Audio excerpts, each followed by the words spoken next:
you gorgeous people of the interwebs. I hope you're having a fan-dabby-dozy day today. Now, can't have it all. Choices have to be made. I have to make decisions on bags, weigh up the pros, weigh up the cons. That means I can't have everything that I love the look of and I investigate. So these are my 5 luxury handbags. Well, they're the ones that got away.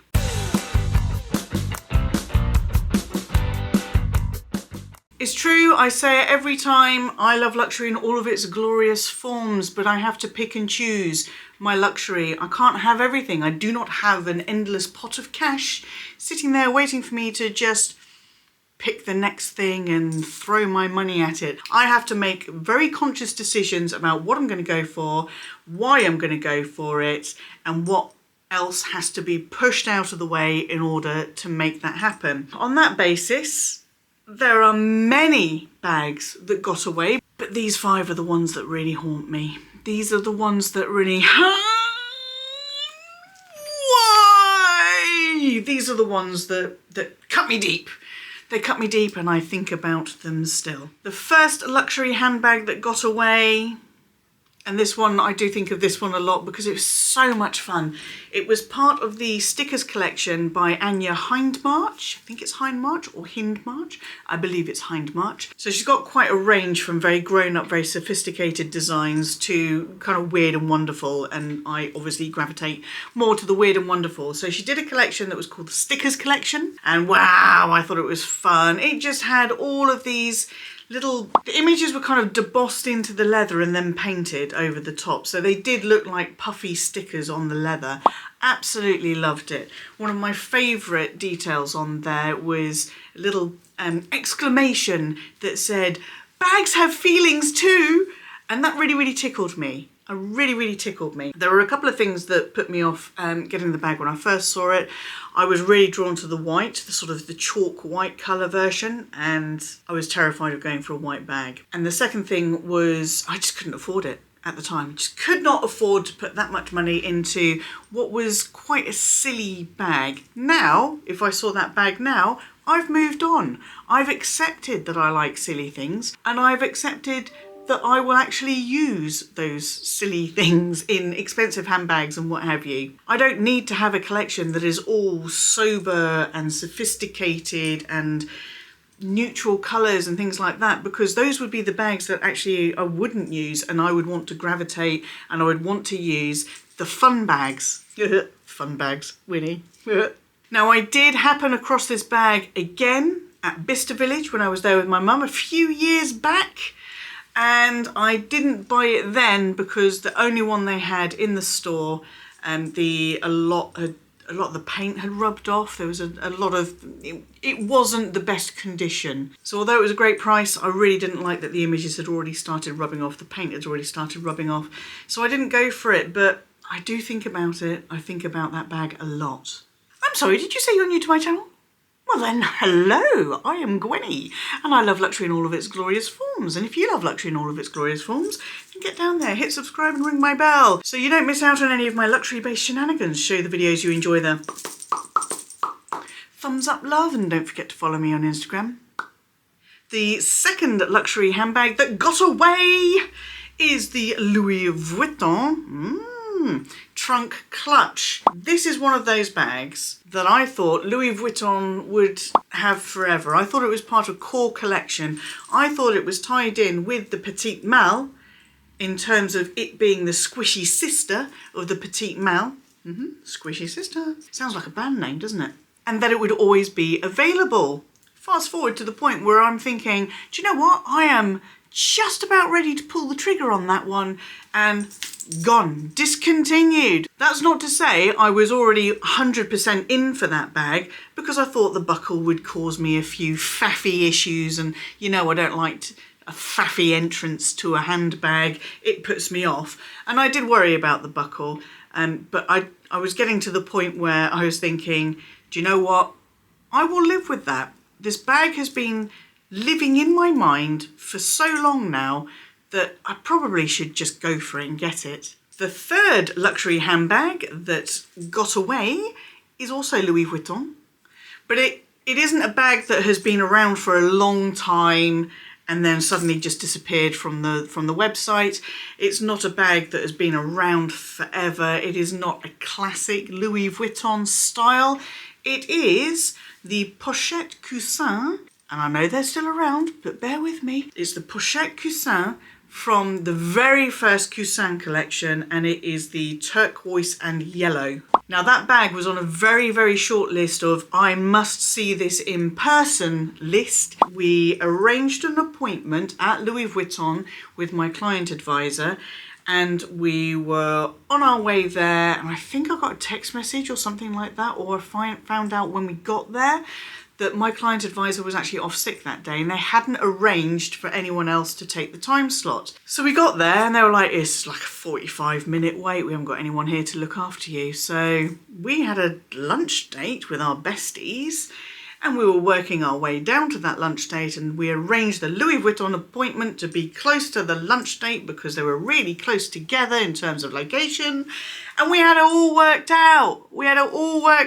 And then I wasn't able to see that bag. I had a very, very short list of bags that I wanted to see that day, and the one I ended up buying, not on that day, because we might have had a very nice time with them and spent a few hours eating and maybe drinking. So we didn't actually go back to any stores to buy anything, but this is what was ordered instead. This bag I saw almost by accident in Selfridges. This bag never really gripped me until I saw it in person. Online just doesn't do it justice. Saw it in person and it was really one of those kind of the sun shone on this bag, it sparkled, and I was instantly in love. Louis Vuitton's lack of ability to maintain its customer appointments in the event of someone going off sick meant I didn't get to see that Pochette Coussin, and I needed to see it because I wasn't prepared to just order it on a whim. It looked great, but I just needed to see it against me and against my complexion. You know, I'm much more of a pinky kind of girl. Yeah, and then that particular colourway disappeared and they jacked the price up on the Coussin very shortly afterwards, and I've not seen another one that has since caught my eye. I don't regret buying this bag, don't get me wrong. I do not regret, no regrets whatsoever. My only regret may be you've got to go for the seasonal ones while they're there. This is a forever piece in the Prada collection. This ain't going anywhere. So I could have conceivably bought the Pochette Coussin, and then sometime later, once I'd buffered up the coffers, I could have then gone and bought the Prada. But as it turned out, that's not the way it went. And that blue and yellow Pochette Coussin haunts my dreams. The fourth luxury handbag that got away is the Chanel 19 in the black goat skin. I've never really been a fan of Chanel bags. I've always thought they were a little bit, maybe not boring, but sophisticated. And as we know now, that sophisticated isn't really my jam.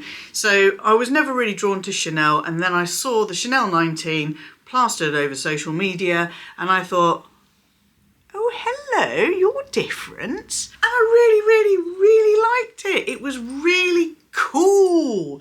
I loved the kind of puffy but not overly stuffed, like the Bottega puffy cassette bag. It wasn't overstuffed. It was like a really nice summer weight duvet is how I would describe it. That leather, it was puffed, but it wasn't thick and it wasn't hard. It looked soft and lovely. The mixed metals, I loved the mixed metals. I loved the chunky chain. I would have preferred it if the shoulder strap was detachable, but I like the fact that they put a bit of leather on there so it'd be a bit more comfortable. There was just nothing about that bag I didn't like. Now, the reason it's the one that got away, because I know they still make it. It's not like they don't make it anymore. They jacked the price to the point where I am out.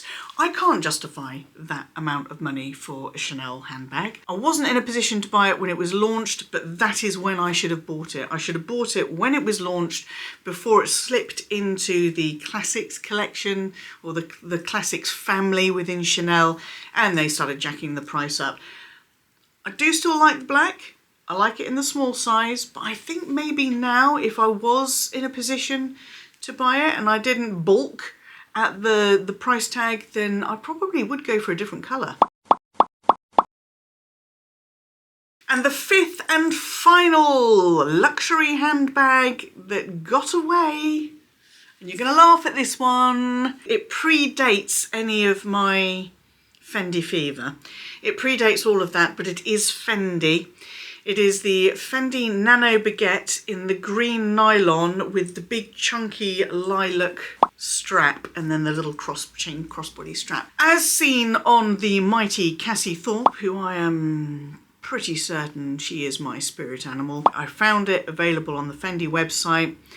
I was not working at the time and I did not have the money to spend on what I now know would have been a really good purchase for me, but what I thought at the time was just an utterly daft, frivolous, what are you thinking of, Gwenny, kind of purchase. You can't do anything with those. You can't do anything with... It's tiny. Look at that strap. It's ridiculous on it. I've got 3 Fendi Nano Baguettes now. 3 of them. And I love them. And they're brilliant. And I can use them for all sorts of things. And I absolutely, absolutely kick myself for not just ordering it. And I know it's ridiculous, but out of these 5 luxury bags that have haunted me since I had the opportunity one way or another, whether it be availability or funding or whatever, when I had the opportunity, when it was out there and I could have bought it but didn't, that Fendi Nano Baguette, that little nylon Fendi Nano Baguette is the one that haunts me the absolute most. It is the tiniest of all of them, it was the cheapest of all of them, and it is the one that haunts me 100%. Every single day I think about that tiny little Nano Baguette goodness, and I'm very, very sad. In here. It's got me right in here. So, Cassie, if you ever get tired of yours, you could send it to me, please. That would be absolutely fantastic. Which luxury handbags got away from you? Let me know in the comments section. I want to know that I am not alone in this. I want to know that there are other people out there, not because I want others to suffer, as I have suffered with this, but because there is safety and comfort in numbers. Let me know in the comments section down below which luxury bags have got away from you. I hope you found this video entertaining. If you did, please show it the thumbs up love, and until I see you, yes you, boop. For the next video, please stay safe, be kind to yourselves, be kind to others, stay fan-dabby-dozy, and bye-bye.